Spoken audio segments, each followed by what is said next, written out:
بسم اللہ الرحمن الرحیم۔ شروع اللہ کے نام سے جو بڑا مہربان نہایت رحم والا ہے۔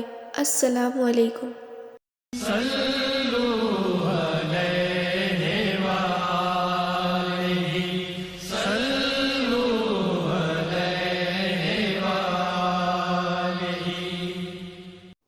عورتوں نے رسول اللہ صلی اللہ علیہ وسلم سے کہا کہ آپ صلی اللہ علیہ وسلم سے فائدہ اٹھانے میں مرد ہم سے آگے بڑھ گئے ہیں، اس لیے آپ اپنی طرف سے ہمارے وعظ کے لیے بھی کوئی دن خاص فرما دیں۔ تو آپ صلی اللہ علیہ وسلم نے ان سے ایک دن کا وعدہ فرما لیا۔ اس دن عورتوں سے آپ نے ملاقات کی اور انہیں وعظ فرمایا اور مناسب احکام سنائے۔ جو کچھ آپ صلی اللہ علیہ وسلم نے ان سے فرمایا تھا اس میں یہ بات بھی تھی کہ جو کوئی عورت تم میں سے اپنے 3 لڑکے آگے بھیج دے گی تو وہ اس کے لیے دوزخ سے پناہ بن جائیں گے۔ اس پر ایک عورت نے کہا اگر 2 بچے بھیج دے؟ آپ نے فرمایا ہاں، اور 2 کا بھی یہ حکم ہے۔ حدیث نمبر 101۔ انہوں نے فرمایا کہ ایسے 3 بچے جو ابھی بلوغت کو نہ پہنچے ہوں۔ حدیث نمبر 102۔ رسول اللہ صلی اللہ علیہ وسلم کی بیوی حضرت عائشہ رضی اللہ تعالیٰ عنہ جب کوئی ایسی بات سنتی جس کو سمجھ نہ پاتی تو دوبارہ اس کو معلوم کرتی تاکہ سمجھ لیں۔ چنانچہ ایک مرتبہ نبی کریم صلی اللہ علیہ وسلم نے فرمایا کہ جس سے حساب لیا گیا اسے عذاب کیا جائے گا۔ حضرت عائشہ رضی اللہ تعالیٰ عنہ فرماتی ہیں کہ یہ سن کر میں نے کہا کہ کیا اللہ نے یہ نہیں فرمایا کہ عن قریب اس سے آسان حساب لیا جائے گا؟ رسول اللہ صلی اللہ علیہ وسلم نے فرمایا کہ یہ صرف اللہ کے دربار میں پیشی کا ذکر ہے، لیکن جس کے حساب میں جانچ پڑتال کی گئی سمجھو وہ غارت ہو گیا۔ حدیث نمبر 103۔ انہوں نے عمرو بن سعید والی مدینہ سے جب وہ مکہ میں ابن زبیر سے لڑنے کے لیے فوجیں بھیج رہے تھے کہا کہ اے امیر، مجھے آپ اجازت دیں تو میں وہ حدیث آپ سے بیان کر دوں جو رسول اللہ صلی اللہ علیہ وسلم نے فتح مکہ کے دوسرے دن ارشاد فرمائی تھی۔ اس حدیث کو میرے دونوں کانوں نے سنا اور میرے دل نے اسے یاد رکھا، اور جب رسول اللہ صلی اللہ علیہ وسلم یہ حدیث فرما رہے تھے تو میری آنکھیں آپ صلی اللہ علیہ وسلم کو دیکھ رہی تھیں۔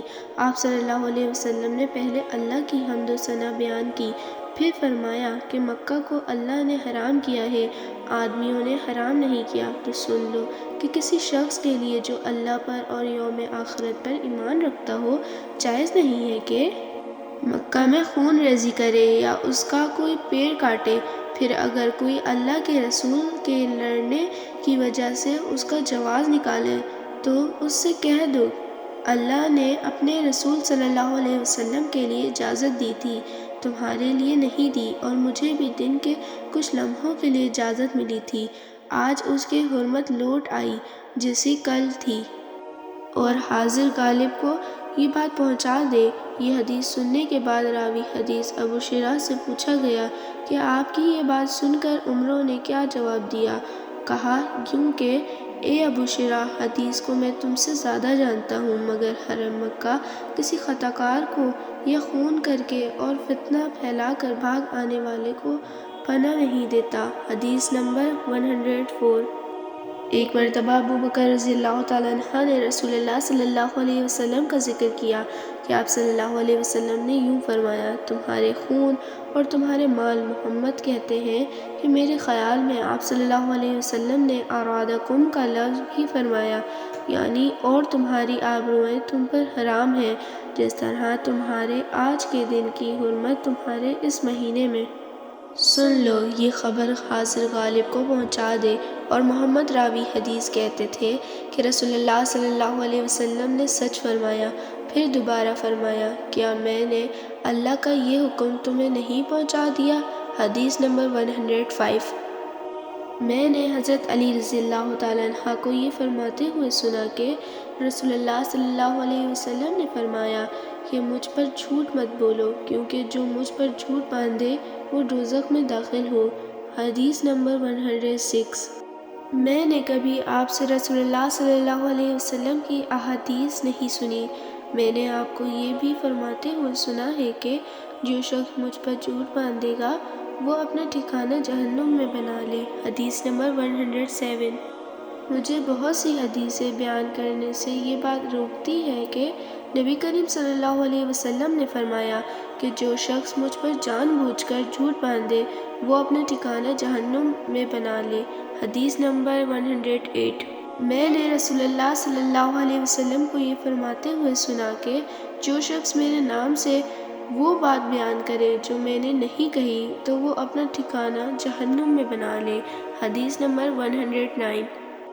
وہ رسول اللہ صلی اللہ علیہ وسلم سے کہ اپنی اولاد کا میرے نام کے اوپر نام رکھو مگر میری کنیت اختیار نہ کرو، اور جس شخص نے مجھے خواب میں دیکھا وہ بلا شبہ اس نے مجھے دیکھا، کیونکہ شیطان میری صورت میں نہیں آ سکتا، اور جو شخص مجھ پر جان بوجھ کر جھوٹ بولے وہ دوزخ میں اپنا ٹھکانہ تلاش کرے۔